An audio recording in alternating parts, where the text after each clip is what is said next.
Jeremias havia profetizado no capítulo 25 de Jeremias que o cativeiro demoraria 70 anos e depois o povo tornaria a Jerusalém e o templo seria reedificado. Meus irmãos, a gente vai observar que nesse pleito para reedificar o templo, muitos adversários se levantaram. Eles ficaram desanimados, passaram 16, 17 anos entre uma discordância teológica, 15 a 17 anos com o templo parado. Eles voltaram para Jerusalém para reconstruir o templo e por causa das dificuldades eles pararam a reconstrução e foram cuidar da vida deles. Não era projeto de Deus. O projeto de Deus era que o templo fosse reedificado. E aí a Bíblia diz que Deus levanta Ageu e Zacarias e eles começam a profetizar para que o povo deixasse as coisas pessoais e reedificasse o templo novamente.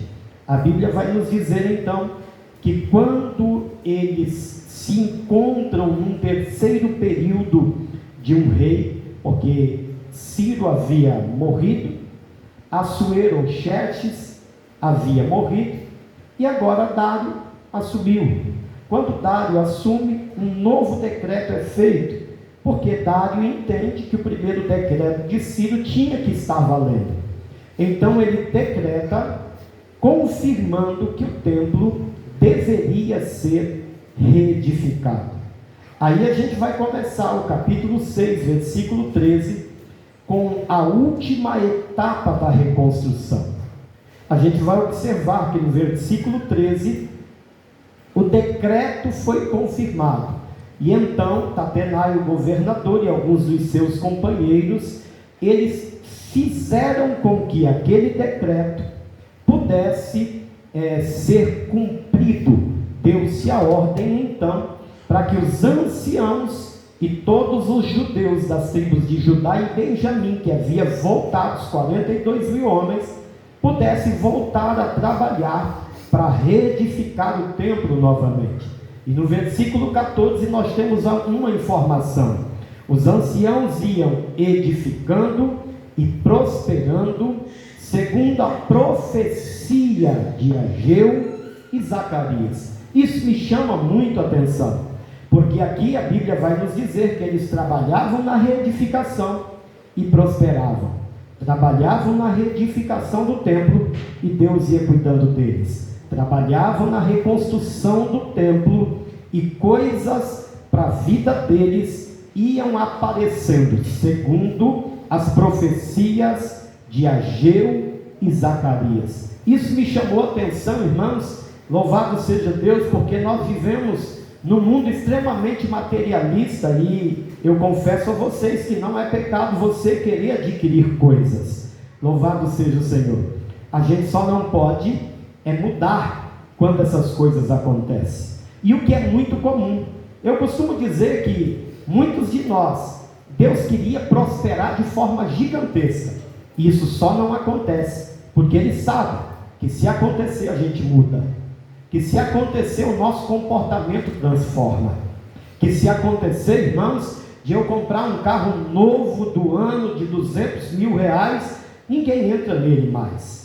É perigoso nem a minha família entrar dentro dele mais. Aleluia! Deus sabe que se prosperar demais, a gente não vai estar num culto de quarta-feira na igreja, porque a prosperidade no século 21 está atrapalhando a maioria dos cristãos que, quando não tinha nada, congregava todos os dias, vinha para a igreja debaixo de chuva ou de sol. E hoje não. Com a prosperidade a gente ficou muito fresco, muito cheio de coisa, e a gente deixou aquele primeiro amor, aquele primeiro encontro com Deus. E a gente observa que isso tem sido laço para a vida de muita gente.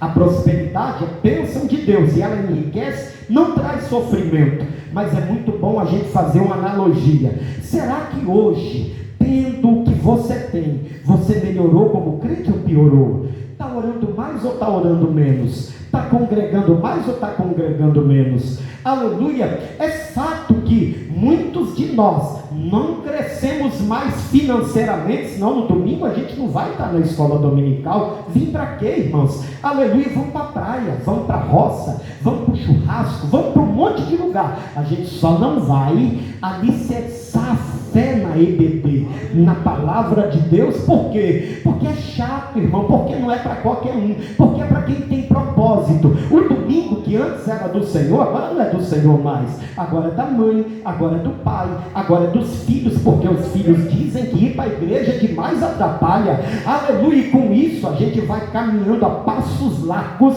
para uma vida de aparência. Tem jeito de que vive, mas está morto, porque não aguenta servir a Deus com intensidade. E a Bíblia nos diz, Paulo escrevendo aos Romanos, ele disse assim: não sejais vagarosos no cuidado, mas sede fervorosos no Espírito, servindo ao Senhor. Deus, ele espera um grande avivamento, e nós oramos por esse avivamento, mas não é um avivamento de oba-oba, que quando tem um cantor famoso a igreja enche. É um avivamento que quando tem oração pela manhã a igreja enche, que quando tem culto à noite de palavra a igreja enche, que quando se fala tem estudo da palavra a igreja tem sede. Louvado seja Deus. É esse avivamento que nós oramos para que aconteça. Aleluia. Aleluia. A Bíblia diz que os anciãos iam prosperando segundo a profecia de Ageu e Zacarias. De Ageu e Zacarias. Um dia o irmão falou assim para mim: pastor, se eu ganhar na Mega Sena, eu vou construir um heliporto em cima da igreja para vir de helicóptero. Eu disse: tu vai não. Se você ganhar na Mega Sena, a gente nem vai saber para onde você vai estar mais. Nunca mais a gente ouve falar no seu nome. Louvado seja Deus. Sabe por quê, irmão? Porque a prosperidade de Deus, ela tem um propósito. A prosperidade de Deus para a vida do crente não é para você ser abençoado, é para você ser uma bênção. Porque tem gente que é abençoado, mas não abençoa ninguém. Tem gente que é abençoada, e quando se fala de abençoar alguém, eu não posso por causa disso, por causa daquilo, por causa daquilo, por causa daquilo, por causa daquilo. E ele não entende nada. Por que Deus tem dado, tem abençoado, tem aberto portas. Entenda, meu irmão, a tua passagem aqui é curta, pequena. Ou você faz alguma coisa e deixa legado, escreve um nome de bênção, ou vai ser inútil. Tudo que você ganhar vai servir para quem vem atrás de você se matar para dividir.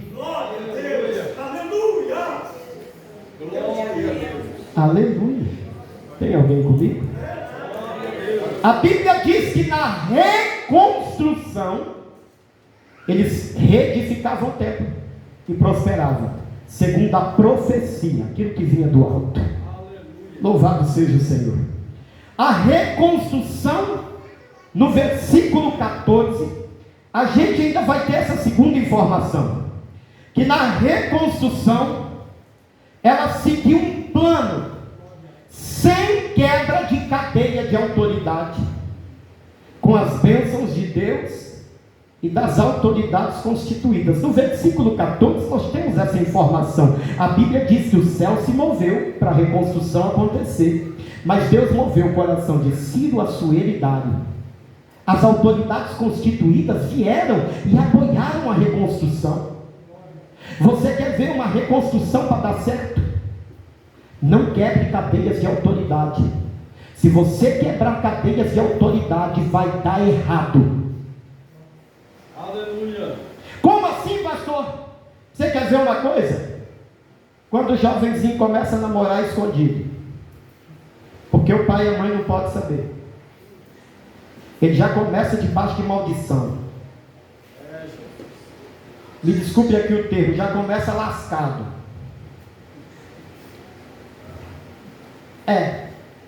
E você vai ver o resultado lá na frente.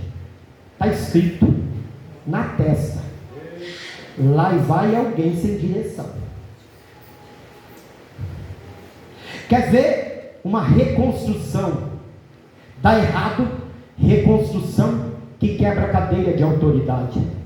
Eu quero reconstruir a minha relação, mas existem cadeias de autoridade.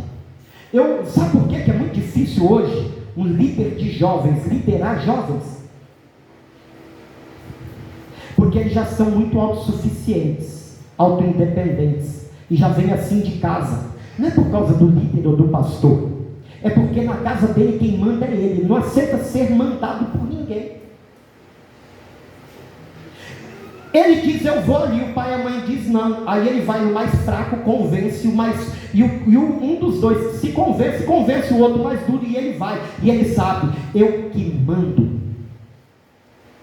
Aí ele chega num lugar que tem autoridade constituída, que tem liderança.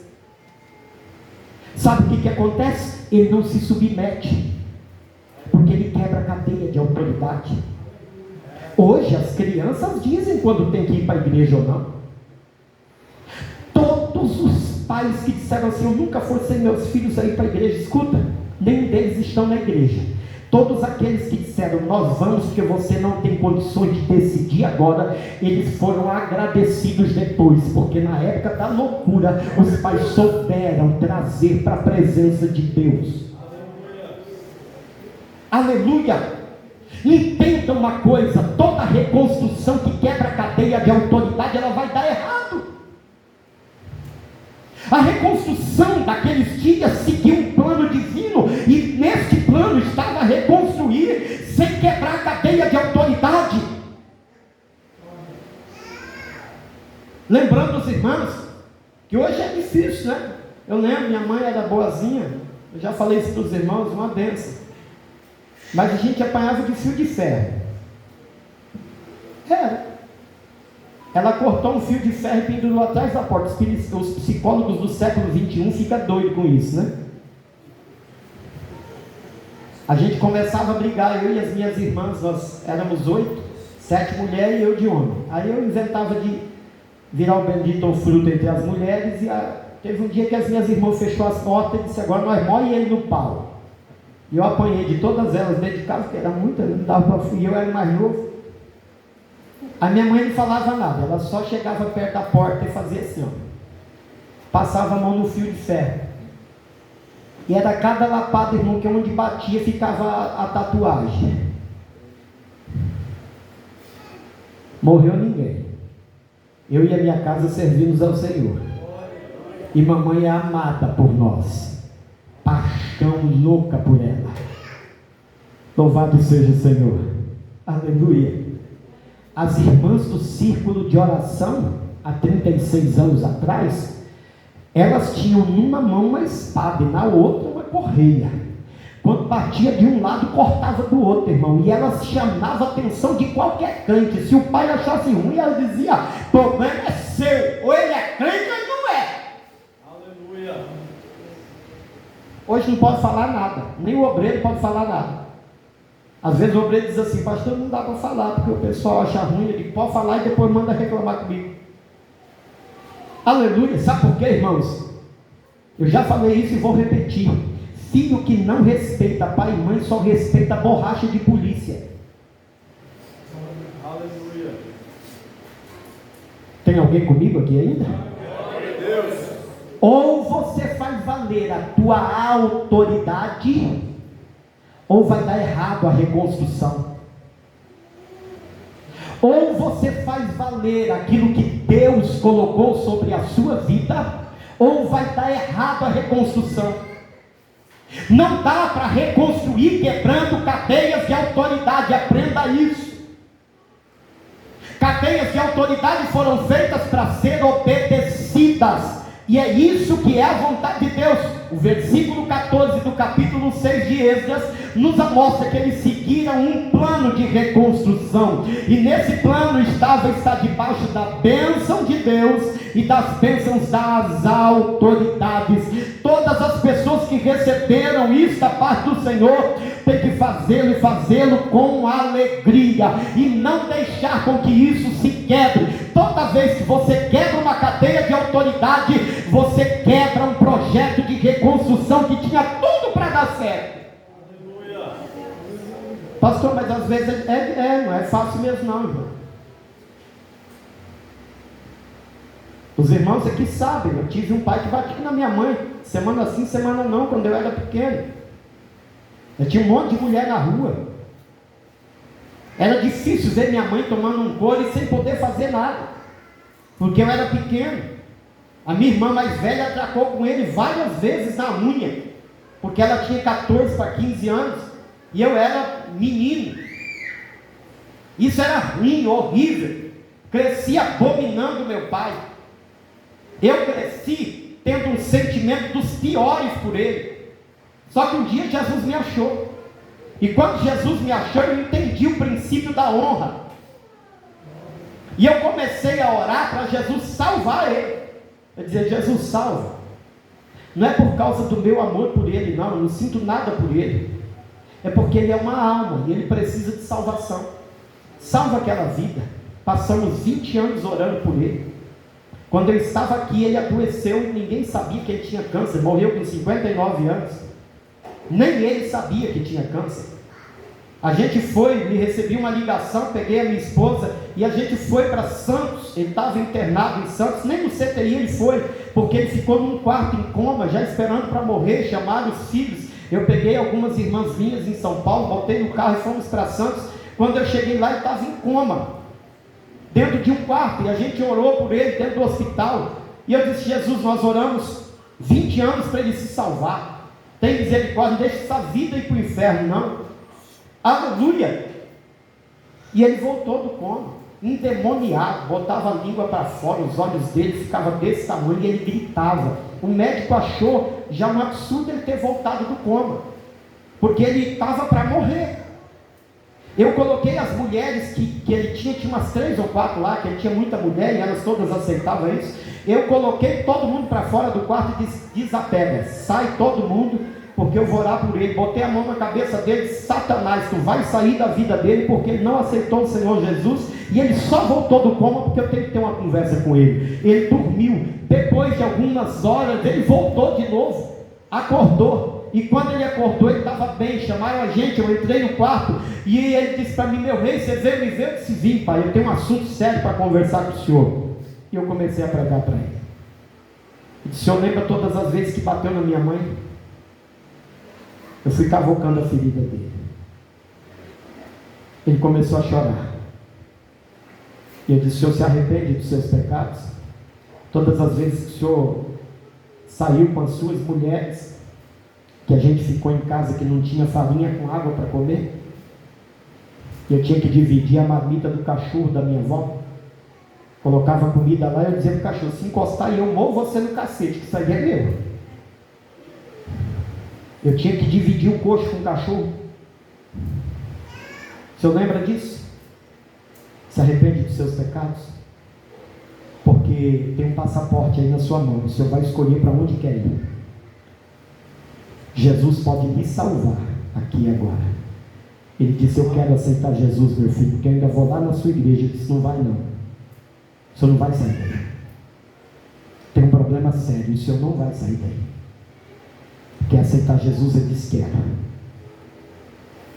Coloquei a mão na cabeça dele, eu e a minha esposa, oramos por ele. Ele aceitou a Jesus chorando. Quando a gente saiu do quarto, 5 minutos conversando com a Tatiana, minha outra irmã, ele espreguiçou e morreu. Ela saiu esperneando de dentro do quarto e disse: para de pedir, sem escândalo, você sabia que ele ia morrer, ele já aceitou a Jesus. Deus fez por ele no último minuto que ninguém aqui tinha condições para fazer. Aleluia, ele aceitou a Jesus porque Deus ouviu a nossa oração, 20 anos orando para ele aceitar Jesus, mas porque eu entendi que o princípio da honra não é por merecimento. Aleluia, não é por merecimento que a gente honra a autoridade, é porque tem uma ordem divina. O teu pai, a tua mãe, o teu marido, a tua mulher, olha irmão, seja quem for o teu líder, o teu pastor, o líder de ministérios, de grupos, seja quem for, se Deus colocou, aprenda, não quebre a cadeia de autoridade, porque você só vai ter a unção que você respeita. Aleluia, aleluia. Tem alguém comigo? No projeto de reconstrução, não quebre cadeias de autoridade. No projeto de reconstrução, não quebre cadeias de autoridade. Versículos 15 ao 18. 18, mais informações. Acabaram a reconstrução e fizeram a consagração do templo conforme o rito de Moisés. Eles terminaram o templo, a primeira etapa da reconstrução.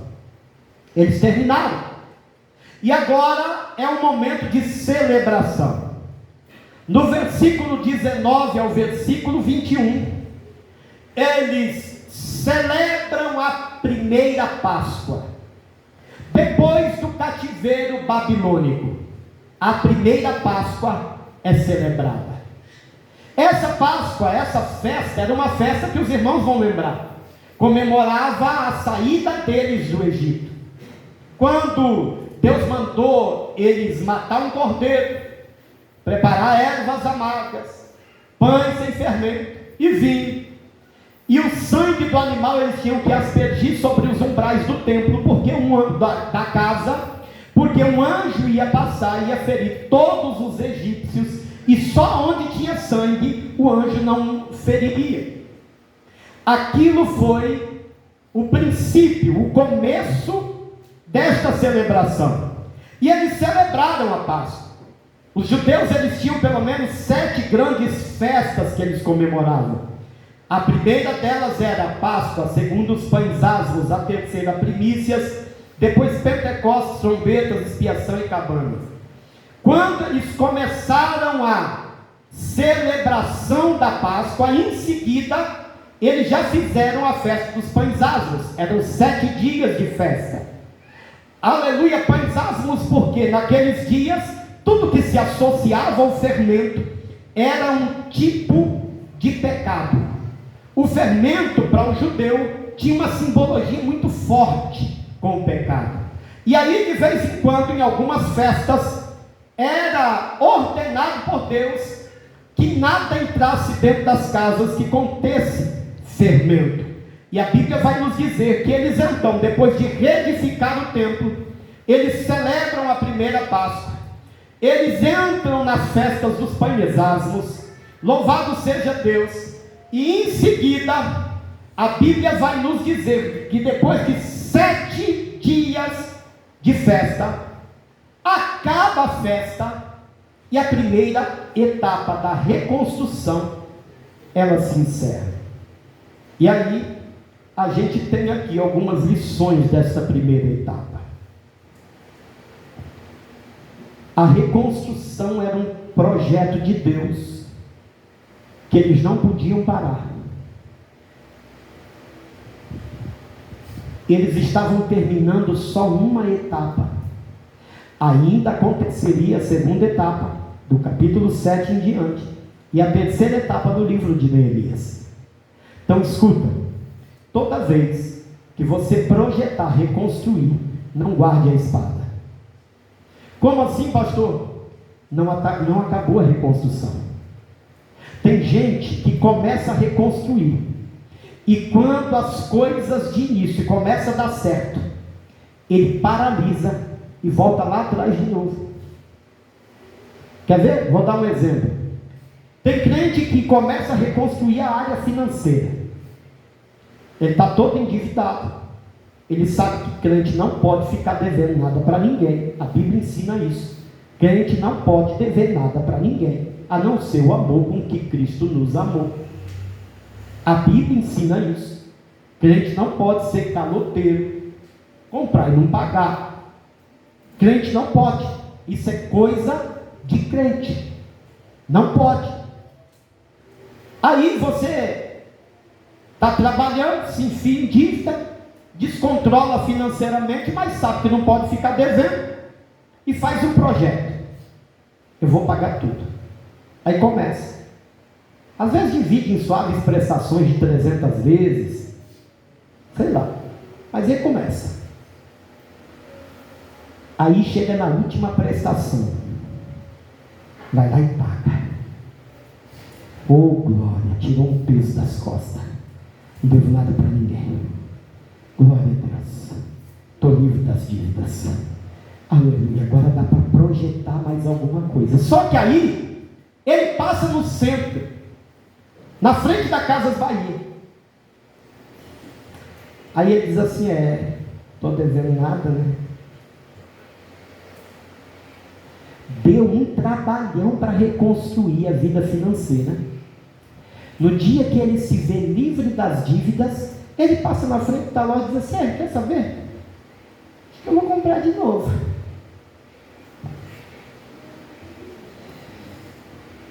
Ele está reconstruindo a vida dele.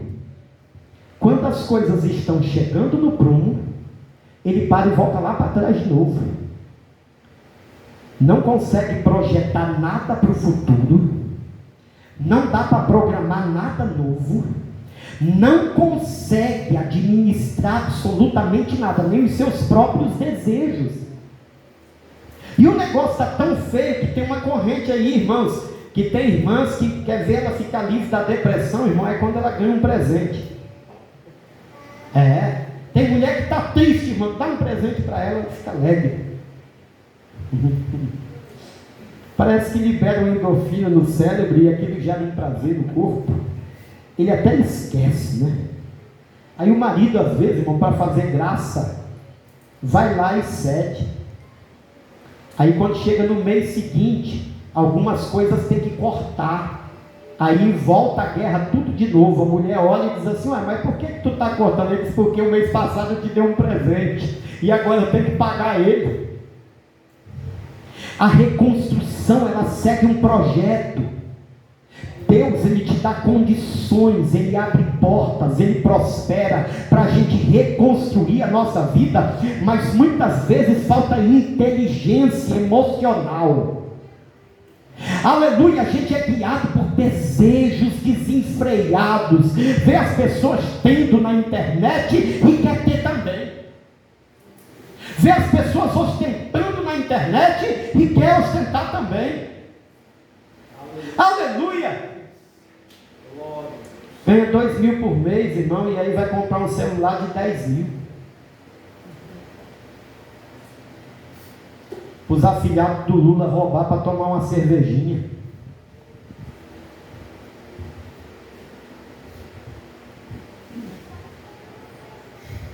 Sabe por quê? Falta inteligência emocional. Está reconstruindo, e quando começa a se ver livre, volta lá atrás de novo. Nunca tira as algemas, está sempre preso. Escuta, aquele dia do capítulo 6 ao verso 13 ao 22 era a última etapa da reconstrução, mas a reconstrução não parou ali. Não dá, ou você firma no propósito, ou a tua reconstrução vai parar e você vai ter que começar do zero de novo. Quando a gente quer reconstruir, a gente traça um plano, um projeto. Eu tenho que fazer isso, isso e isso, mas as coisas começam a melhorar, e aí a gente começa a mudar o pensamento. Não, eu acho que isso aqui não precisa, eu também acho que aqui. Irmão, a reconstrução vai dar errado. Vocês lembram que Deus falou com eles? A primeira etapa é reconstruir o templo. Eles abandonaram a reconstrução do templo por 16 anos para reconstruir as casas, as fazendas, para ganhar dinheiro. O céu se fechou, não teve reconstrução. Eles tiveram que voltar ao projeto inicial.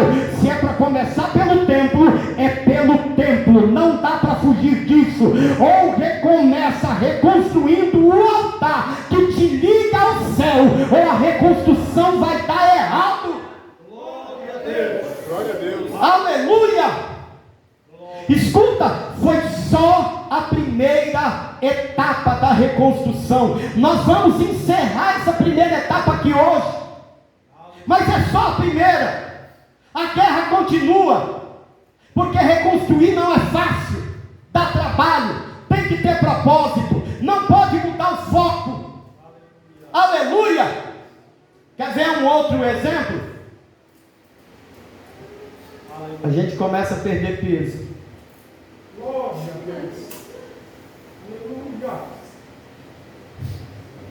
Corta tudo, faz exercício,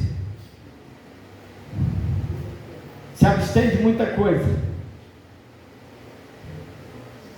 Aí perde 10 quilos, 5 quilos. Ele diz, agora eu estou magrinha. Olha para a mulher olha para o marido, bora para a pizzaria. Uma semana, os 5 que perdeu ganhou 10. E o trabalho que teve durante 2, 3 meses perde tudo. Porque não tem propósito, não tem foco, não firma, aleluia, diante de uma reconstrução que é necessária. E é necessário, de verdade. Necessário, irmãos. Escuta, a minha pressão era 16/10, 15/9. Eu estava hipertenso, tomava 2 comprimidos, de manhã e de noite. O médico disse para mim assim, mas nunca você pode deixar de tomar. Agora é até a morte. Eu disse, por quê? Ela disse, olha o seu tamanho, olha o seu peso, olha a sua vida sedentária. Eu disse, é por causa disso? É. Eu falei, não é possível que eu prego libertação para os outros e eu sou escravo de comida. Não é possível. Que eu estou precisando expulsar esse mal da minha vida. Porque senão eu vou morrer cedo. Hoje a minha pressão é 12/8, 11/7, eu não tomo remédio nenhum mais, cortou tudo. Só pelo fato de expulsar Satanás da minha mente. Como assim, pastor? Sabe quando você deita assim e fica, se tivesse um docinho, se tivesse mais alguma coisinha, seta do cão, está doente, pré-diabético, tendo pressão alta, aleluia, mas está querendo se matar pela boca. Aleluia. Você está entendendo isso, meu irmão? Isso é sério. Tem um monte de gente morrendo cedo porque não tem propósito, não é liberto, está precisando focar. Reconstrução precisa acontecer. Ele até projeta, mas não dá continuidade. Aleluia. Aleluia. Escuta, é só uma etapa da reconstrução. Uma batalha foi ganha, mas ainda tinha uma guerra para se enfrentar. Aleluia, eles estavam terminando a reconstrução do templo, mas eles ainda precisavam reconstruir a relação deles com Deus que havia sido quebrada. Ainda precisava reconstruir a cidade e as casas que ainda estavam destruídas. Irmãos, a reconstrução, ela segue um projeto divino. Se você começou, não pare, não retroceda. E quando começar a ficar bom, não mude. Aleluia. Tem gente que começa a reconstruir no joelho, começa a melhorar e para. Agora é lanchonete, agora é shopping. Joelho mais para quê? Já ficou bom? Vai ficar ruim de novo. Vai ficar ruim de novo. Porque a tua reconstrução depende muito da ação sua com Deus. E se isso for quebrado, vai começar lá de trás de novo. Aleluia. Aleluia. Deus estabeleceu um momento para Israel, aleluia, ser reconstruído. Deu a direção, mas era eles que tinham que tomar ação. Toda a parte humana havia sido feita, toda. Agora com imperfeições, mas eles fizeram. Aí eles terminam a reconstrução. Tudo muito bom. Só que quem viu o templo de Salomão estava triste, porque olhava e via aquelas paredes e dizia, não é igual a de Salomão. A de Salomão tinha muito ouro. A de Salomão tinha muita prata. Tinha os linhos finos que cobriam alguns lugares das paredes que eram maravilhosos. Agora o segundo templo tinha menos coisa, mais simples, e não tinha a arca, porque a arca sumiu. Todos os utensílios levados para o cativeiro babilônico voltou, mas a arca não. A arca sumiu. E a arca era símbolo da presença de Deus. Agora eles reconstruíram, mas estava faltando alguma coisa. E eles estavam tristes, os anciãos choravam, Quando eles viram o templo, eles choravam. E Ageu, ele detecta isso, e Deus ministra uma palavra poderosa no coração de Ageu. Ageu profetiza sobre o templo de Zorobabel. Ele diz: a glória desta segunda casa vai ser maior do que a da primeira. Não fiquem tristes, porque na reconstrução a gente fica duvidoso. Será que vai voltar a ser igual? Aleluia. Será que vai voltar do jeito que era? Mas a profecia liberada por Ageu era: a glória da segunda casa vai ser maior do que a da primeira. Mas eles olhavam com olhar carnal e via que isso era quase impossível, porque o templo de Salomão foi uma coisa tão magnífica que no dia de consagrar o templo, os sacerdotes não conseguiam ficar parados. Desceu uma nuvem dentro do templo, a presença de Deus encheu aquele lugar de tal forma que a Bíblia diz que os sacerdotes caíam no chão de tanto poder de Deus que tinha dentro do templo. Mas agora o templo de Zorobabel foi consagrado e não aconteceu nada. Aleluia. Não tinha a mesma pompa, não tinha ouro, não tinha prata, não tinha cortina, os utensílios, não tinha arca.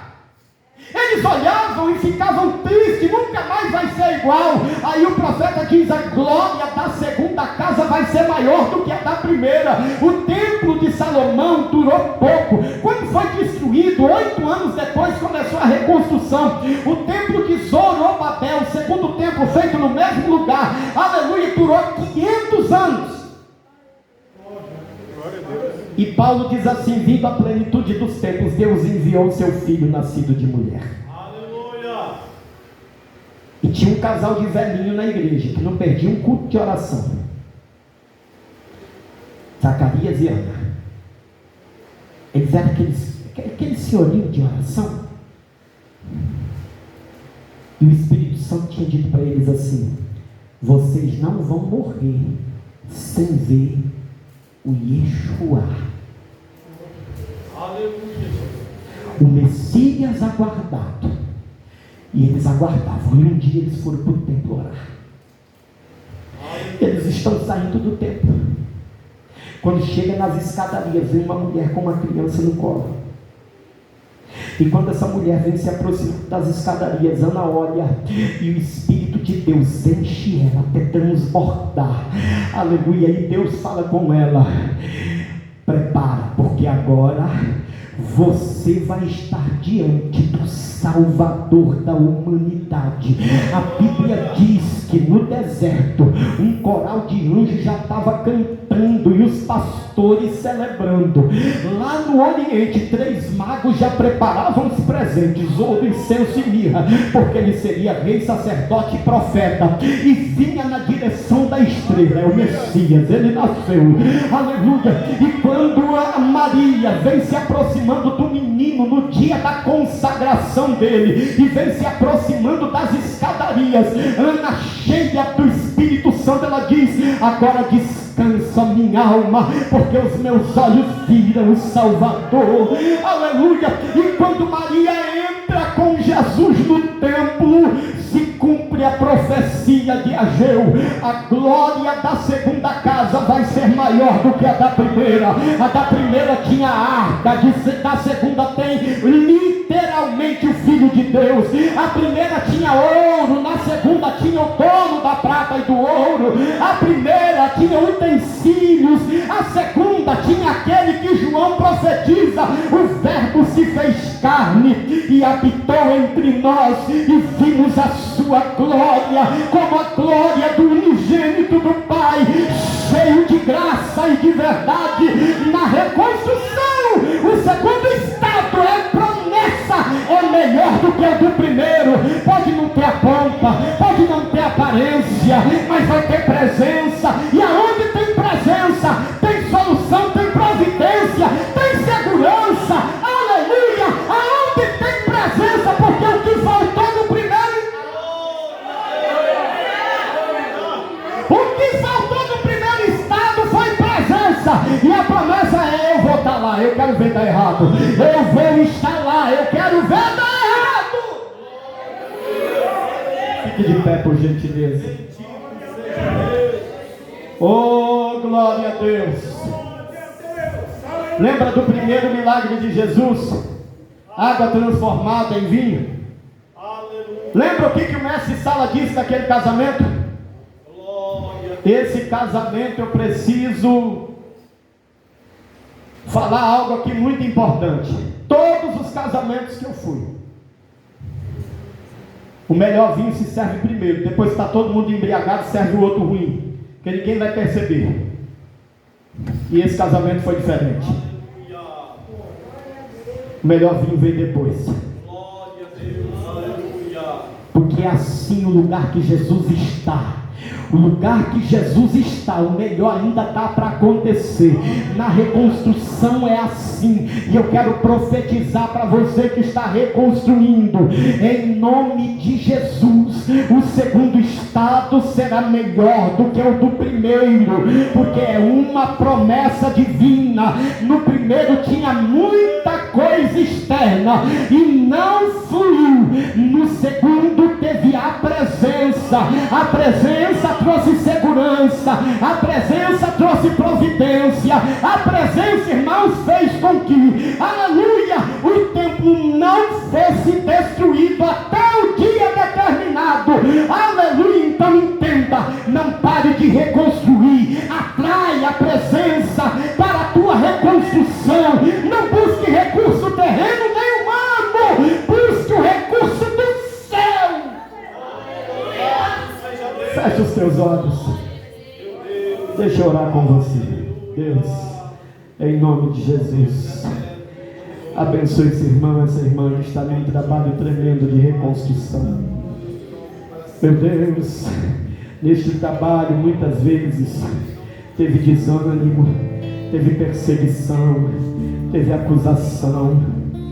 Oh meu Deus, teve distração, teve desânimo, Senhor, teve vontade de largar tudo.